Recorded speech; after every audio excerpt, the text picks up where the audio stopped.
Hello, I'm Casey from Whole Child Counseling. Today I'm going to show you the contact log that I use to keep track of when I have parent or guardian phone calls, or if I talk to someone like an outside therapist or a doctor or a developmental pediatrician or a social worker outside of school, anything like that. Obviously, I always have a release if I'm talking to anyone, and you want to follow your district rules for taking notes. Some people even write student contacts on this log. So let's take a look.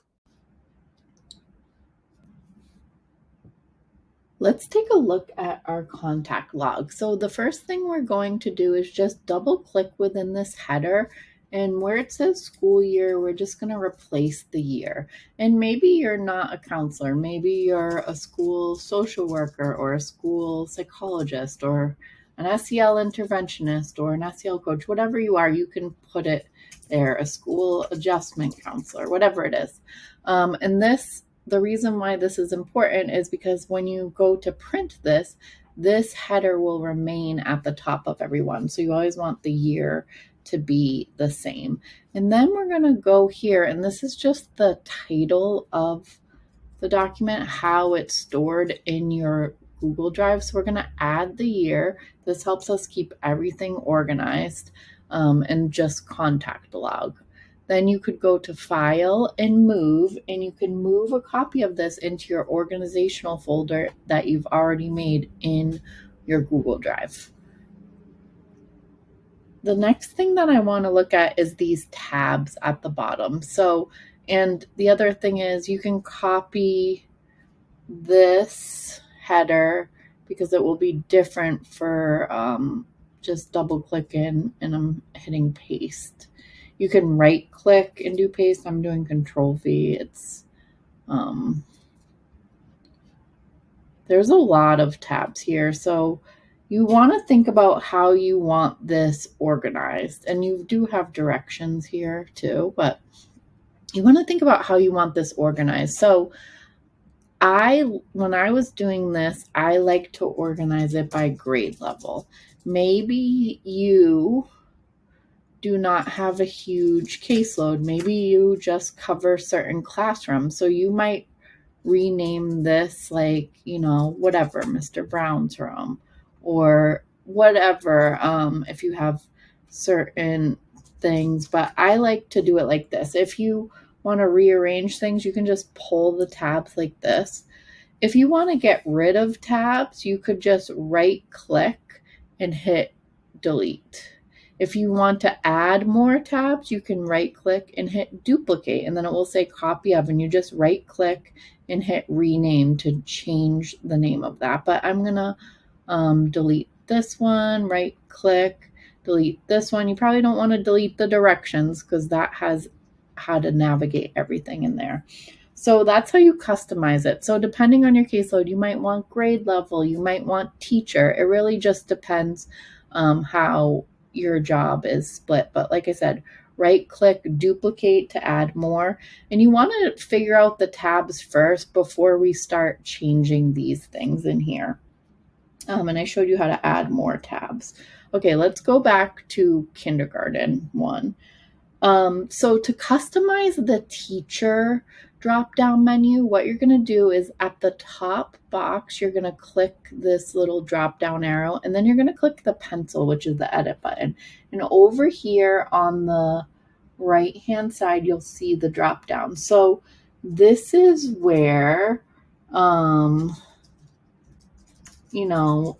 the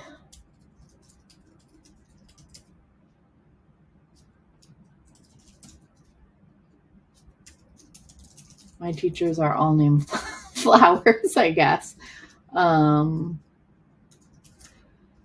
This is where you can customize it. So I'm putting all my kindergarten teachers here, and there's enough for 10. And if I don't need 10, all I'm going to do is hit the delete button next to them. So you saw all I did was highlight it, and then I just type in there, and that's how it changes. If I want to change the color, you just hit this. You can customize it with your own colors, or use one of these colors here. Again, if you don't need one, you just delete it. If you want to add more, if you need more than 10, you just hit add another item and you can type it here, you know, and then change the color to whatever one you want. So when you're done doing the teachers' names in the grade, and if you did just teachers by class, then I'll show you, you don't even need this item, although it might be nice to have it on the printout. So once you have done this, you hit done. This is important. You have to hit apply to all. So now, no matter which one you do, you have all your teachers' names in the drop-down menu. If you don't like how this is cut off, what you could do is do this. I just went up here and I made it smaller. You have to be careful of making things too big, because if you are going to print, you want it to be able to stay within a page. But, you know, you can play around with it a little bit. Well, we could do it like that maybe. Or you could even, if I want to go back in here and edit it, I'm going to exit this out. If I want to edit it again, and maybe I'll say to save a little space, I'm just going to put their last names. I don't have to write Miss or Mr. I'll just put their last names to be a little. And again, I hit done and now I'm hitting apply to all. And now it's just their last names. This one is a mistake because I already had it in there and now it's not showing up. So I'm just going to change it by hand. Okay. You can exit out this data validation rules. So that's how you edit the teacher column. And if you're doing it by grade level, you're going to want to do it, put your grade 1 teachers here, your grade 2 teachers here, etc. If you have a class, like everyone is Mr. Brown, so you don't want to put Mr. Brown the whole way, what you could do is click the top of this column and you could hit right click it and you could hit hide column or delete column. I prefer hide column rather than delete. And if you ever make a mistake, just hit that undo button and it will bring it right back there. So again, depending on how you have your caseload set up or whatever. To customize the concern menu, it's the same thing. I put some, broad concerns here, but if you don't like them, maybe you don't want to write family, so you could just delete that one. Or you want to do something else and you don't like how sad and grief are together, so you want to change that. You hit done, apply to all. That's the big thing. And then just exit that out. And that will change all the things all the way down. So having these drop-down menus are just really easy. If you want to add more tabs, again, you do have to be a little careful if you're going to print these because you want it to stay within a page. But if you want to add more tabs, you right click in a column and you can do insert column. I was saying tabs. I made a mistake. Sorry, I meant insert. Add more columns. I showed you how to add tabs already. You could do insert one column left or right. Again, if you make them too wide, it will be difficult to print these. And I sorted them by child and printed them out, and I'll show you how to do that too. I showed you if you don't need a certain column, if you want to add a column. Okay, to search. Now I need to show you to search in a spreadsheet. So I am just gonna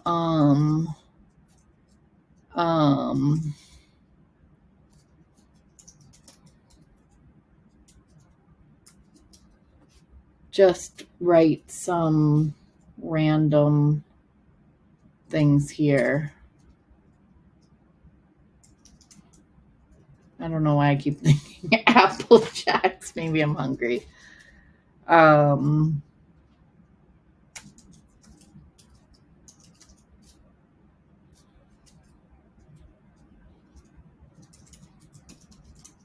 You can see that if I start typing and it's the same thing that's already there, it autofills for you, which is really nice. I'm going to copy a couple more of these because I just want you to see the search feature.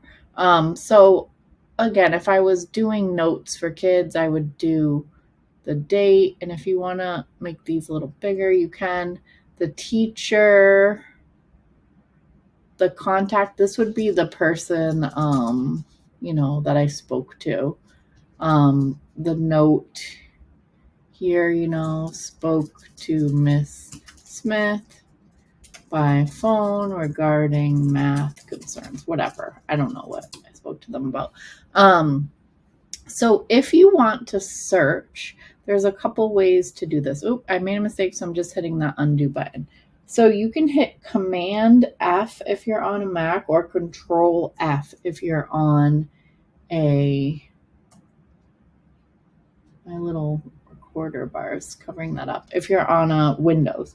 And as you can see, it pops this up. So you want to make sure you're on the right sheet because it always starts with the sheet that you're in.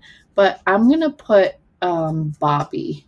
And then you just hit the scroll button. And if we had a lot of contacts here, it would scroll and highlight everyone. So that's one way if you need to search quick. Another way, I'm going to X that out. Another way is these filter tools. So you could filter by concern, you could filter by contact, you could filter by teacher, by month, if you know something happened a certain month, or by name. So to filter by name, you're going to click this filter button that looks kind of like a funnel, and you'll see that everyone is checked off now. So you're going to hit select all and then clear. So now nobody's checked off. And we're just going to say, let's just pick Apple Smith. We're going to hit OK. And then Apple Smiths are the only one that are showing. We know it's filtered because now it looks different, the funnel tool. So we're going to click that again. And we can just select all and hit OK to get everyone back. So that's an easy way to filter it. Another way to filter is, and this is what I do when I print them at the end of the year. So I click the whole column by clicking the A at the top, and then I right click. And then I hit sort sheet A to Z. Now, the whole sheet is going to happen alphabetically. The next thing that I do is I click the student's name, and then I hold the shift down and I just hit my down arrow because I want to highlight the rows where that student is. And then I go to File and Print. So File, Print. Now this is important. Instead of printing current sheet, because I don't want all the info, I just want Bobby Brown's info. So instead of current sheet, I'm going to hit selected cells. This looks weird because I didn't have any info in here. So let's pretend that we have some, stuff. We'll just pretend we have some stuff here.